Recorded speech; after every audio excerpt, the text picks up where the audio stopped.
കഴിഞ്ഞ 4 സീസണുകളായി ബ്ലാസ്റ്റേഴ്സ് ഏറ്റവും കൂടുതൽ സ്ട്രഗിൾ ചെയ്യുന്ന ഒരു പൊസിഷനാണ് റൈറ്റ് ബാക്ക്. അപ്പോൾ ഈ പൊസിഷനിൽ ബ്ലാസ്റ്റേഴ്സ് ഇത്രയും സ്ട്രഗിൾ ചെയ്യാനുള്ള കാരണം എന്തെന്നാണ് നമ്മൾ ഇന്ന് ഈ വീഡിയോയിൽ പറയാൻ പോകുന്നത്. അപ്പോൾ ഒട്ടും മടിക്കാതെ തന്നെ നമുക്ക് വീഡിയോയിലേക്ക് പോകാം.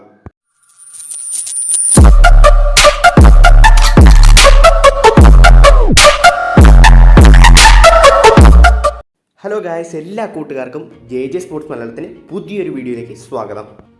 4 സീസണിന് മുമ്പ് എൽക്കോ ഷാട്ടോരി കേരള ബ്ലാസ്റ്റേഴ്സിനെ പരിശീലിപ്പിച്ചപ്പോഴാണ് കേരള ബ്ലാസ്റ്റേഴ്സിൻ്റെ റൈറ്റ് ബാക്കിൻ്റെ ഭാഗത്തു നിന്നും നമ്മളൊരു മികച്ച പ്രകടനം അവസാനമായി കണ്ടത്.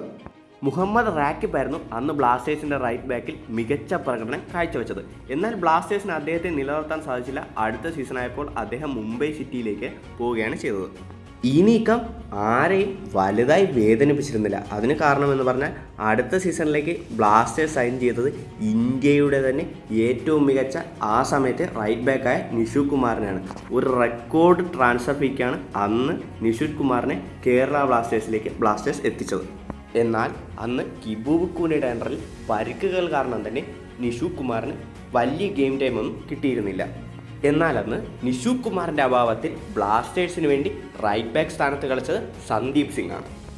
ഒരു ഡീസൻ്റ് ആയിട്ടുള്ള പെർഫോമൻസ് തന്നെയാണ് അന്ന് സന്ദീപ് സിംഗ് ബ്ലാസ്റ്റേഴ്സിന് വേണ്ടി കാഴ്ചവെച്ചത്. അടുത്ത സീസണായപ്പോൾ കാര്യങ്ങളൊക്കെ നേരെ തകിടം പറഞ്ഞു. ഇവാൻ കുമനോവിച്ചിനെ ബ്ലാസ്റ്റേഴ്സ് സൈൻ ചെയ്തു. കൂടാതെ തന്നെ ഹർമൻ ജോത് ഖബ്രെ അദ്ദേഹമായിരുന്നു അടുത്ത സീസണിലെ ബ്ലാസ്റ്റേഴ്സിൻ്റെ ഫസ്റ്റ് റൈറ്റ് ബാക്ക്. അദ്ദേഹം ഒരു എബോ ആവറേജ് പെർഫോമൻസ് തന്നെയാണ് ഫസ്റ്റ് സീസണിൽ കാഴ്ചവെച്ചത്. എന്നാൽ സെക്കൻഡ് സീസൺ ആയപ്പോൾ അദ്ദേഹത്തിൻ്റെ ഭാഗത്തു നിന്നും വലിയൊരു പെർഫോമൻസ് നമുക്ക് കാണാൻ സാധിച്ചില്ല. അദ്ദേഹത്തിൻ്റെ ഫിറ്റ്നസ് ഇഷ്യൂ, പേസ് ഇല്ലായ്മയെല്ലാം നമുക്ക് കളിക്കളത്തിൽ കാണാൻ സാധിക്കുമായിരുന്നു. സാധാരണ നടക്കുന്ന പോലെ തന്നെ ആ സീസൺ സന്ദീപ് സിംഗ് ആണ് ഫിനിഷ് ചെയ്തത്. അദ്ദേഹത്തിൻ്റെ ഭാഗത്തു നിന്നും ഒരു എബോ ആവറേജ് പെർഫോമൻസ് തന്നെയാണ് നമുക്ക് ആ സീസണിൽ കാണാൻ സാധിച്ചത്. ഇതുപോലെ തന്നെ ബ്ലാസ്റ്റേഴ്സ് പുതിയ സീസണായപ്പോൾ പ്രബീർ ദാസിനെ സൈൻ ചെയ്തു. നമുക്ക് എല്ലാവർക്കും അറിയാവുന്ന പോലെ തന്നെ പ്രബീർ ദാസ് ഒരു ഒഫൻസീവ് ഫുൾ ബാക്കാണ്. എന്നാൽ അദ്ദേഹത്തിൻ്റെ ഭാഗത്തു നിന്നും സീസണിൽ ധാരാളം ഡിഫൻസീവ് എറേഴ്സ് നമുക്ക് കാണാൻ സാധിച്ചു.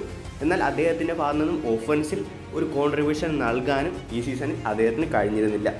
റൈറ്റ് ബാക്ക് പൊസിഷനിൽ പ്രീതം കോട്ടാലിനെ കളിപ്പിച്ചുവെങ്കിലും അദ്ദേഹത്തിൻ്റെ ഭാഗത്തു നിന്നും ഒരു മികച്ച പെർഫോമൻസ് കാണാൻ സാധിക്കാതെ വന്നപ്പോൾ ബ്ലാസ്റ്റേഴ്സ് പിന്നെയും സന്ദീപ് സിംഗിനെ തന്നെ ആശ്രയിച്ചു. ഈ 4 സീസണുകളിൽ നമുക്ക് ഏറ്റവും വലിയ പോരായ്മയെ കാണാൻ സാധിക്കുന്ന സ്ക്വാഡ് ഡെപ്ത് തന്നെയാണ്. ബ്ലാസ്റ്റേഴ്സിന് റൈറ്റ് ബാക്ക് പൊസിഷനിൽ ഒരു സ്ക്വാഡ് ഡെപ്ത് ഇല്ല. ഇനി വരാൻ പോകുന്ന സീസൺ നമ്മൾ എടുക്കുകയാണെങ്കിൽ ബ്ലാസ്റ്റേഴ്സിൻ്റെ ഭാഗത്ത് 3 പ്രോപ്പർ ലെഫ്റ്റ് ബാക്സ് ഉള്ളപ്പോൾ ആകെ ഒരേ ഒരു പ്രോപ്പർ റൈറ്റ് ബാക്ക് മാത്രമാണ് ബ്ലാസ്റ്റേഴ്സിൻ്റെ കയ്യിൽ ഉള്ളത്.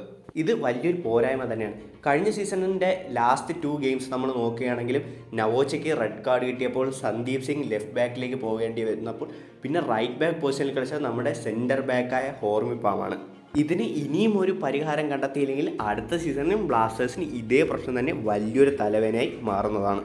ബ്ലാസ്റ്റേഴ്സ് മാനേജ്മെൻറ്റിൻ്റെ ഈ ഒരു മെൻറ്റാലിറ്റിയെ പറ്റിയുള്ള അഭിപ്രായം എന്തായാലും കമൻറ്റ് ചെയ്യാൻ മറക്കരുത്. കൂടാതെ തന്നെ വീഡിയോ ഇഷ്ടപ്പെട്ടാൽ ചാനലൊന്ന് സബ്സ്ക്രൈബ് ചെയ്യുക. കൂടാതെ ഇതുപോലെയുള്ള ഫുട്ബോൾ ലോകത്തെ കൂടുതൽ വിശേഷങ്ങളുമായി കാണുന്നവരെ ബൈ.